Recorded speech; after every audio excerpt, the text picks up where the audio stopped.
नमस्कार दोस्तों, सर्व ज्ञान में आपका स्वागत है। आज हम आपको बताने वाले हैं कि कोई नागा साधु कैसे बनता है।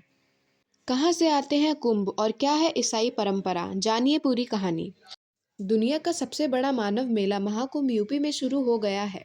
इस बार कुंभ में 40 करोड़ से भी ज़्यादा लोगों के शामिल होने की उम्मीद है, जिसके लिए सुरक्षा व्यवस्था की गई है। कुंभ में योगियों के साथ साथ लाखों साधु संत की कहानियां हैं, लेकिन हर बार कुंभ में शामिल होने वाले उनके नागा साधु संतों का विषय बने रहते हैं।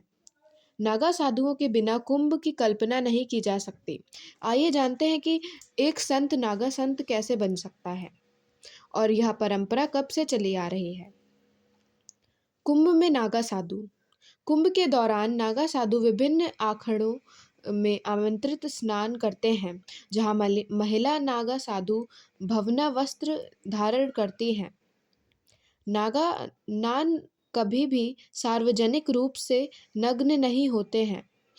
नागा साधु लंबे बाल रखते हैं, जबकि नागा गंगट मुंडा रहते हैं और पूर्ण ब्रह्मचार्य का पालन करते हैं। कुंभ में देश विदेश से भिक्षुणियों का भी जमावड़ा लगता है। कुंभ की महिला भिक्षुणी महंत दिव्यागिरी ने कहा कि कुंभ में नागा भिक्षुणियों की परंपरा रही है। पहले नागा सदेवियां पुराने औषधालयों का हिस्सा थीं, लेकिन अब एक अलग शाखा बनाई गई है। नागा साधुओं के नियम साधुओं की तरह ही सख्त होते हैं। हर बार की तरह इस बार भी पूरे नागा आमंत्रण स्नान का हिस्सा हैं, जो कुंभ का सबसे बड़ा आकर्षण माना जाता है। दिव्य नागा साधु तपस्या से आपके जीवन को अद्भुत बनाते हैं। उसकी पहचान भभूत में लोरा शरीर और शरीर का भगवा वस्त्र है। सिर पर त्रिपुण, गले में रुद्राक्ष और हाथों में त्रिशूल का आभास होता है। अधिकांश नागा साधु शिव और शक्ति के उपवासक होते हैं। दूसरे अध्याय से उनका आरंभ होता है। एकाएक करके वह अपने परिवार, रिश्तेदारों और दुनिया की सभी सुख सुविधाओं का त्याग करता है और फिर नागा की सिद्धि प्राप्त करता है। नागा परंपरा की शुरुआत कब हुई?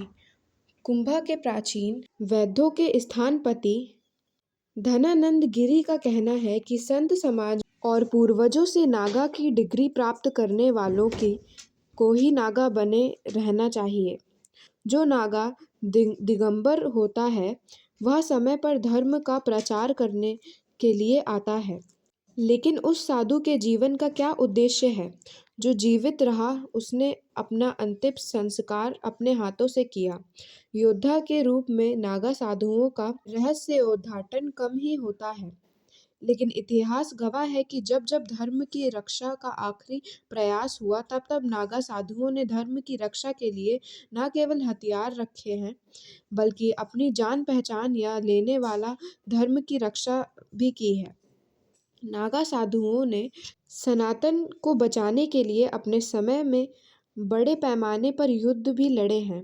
धार्मिक इतिहास के ग्रंथों में उल्लेख है कि आदि गुरु पूर्वजों ने 8वीं शताब्दी में 4 मठों की स्थापना की थी, जब सनातन धर्म के सिद्धांत और बौद्ध धर्म लगातार नष्ट हो रहे थे। जहाँ से सनातन धर्म की रक्षा का दायित्व लिया गया। यही वह समय था जब आदि गुरु वंशजों को इस बात की आवश्यकता महसूस हुई। प्राचीन ईसाइयों की रक्षा के लिए केवल शास्त्र ही नहीं, शास्त्रों की भी आवश्यकता होती है। इसके बाद उन्होंने अरीना परंपरा की शुरुआत की, जिसमें धर्म की रक्षा के लिए मर मिटने वाले संतों की शिक्षा ली गई। नागा साधुओं को उसी धर्म का रक्षक माना जाता है। धर्म की रक्षा करने वाले को नागा साधु कहते हैं। तो आइए जानते हैं।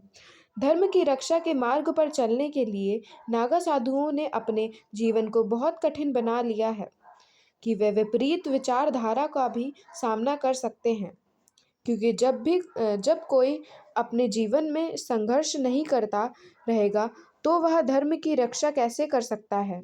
कहा जाता है कि 18वीं सदी में जब अफ्तार लुटेरा अहमद शाह अब्दाली ने भारत को जिताने के लिए निकला, तो उसकी बर्बरता इतनी खूनी थी कि आज तक इतिहास के खंडर में अब्दाली को ही ठगा गया है। जब उन्होंने गोकुल और वृंदावन जैसे आध्यात्मिक नगरों पर अपना आधिपत्य जमाना शुरू किया, तो पोप के पास भी उनकी सेना करने की ताकत नहीं थी। लेकिन हिमालय के नागा साधुओं ने अब्दाली की सेना को हरा दिया।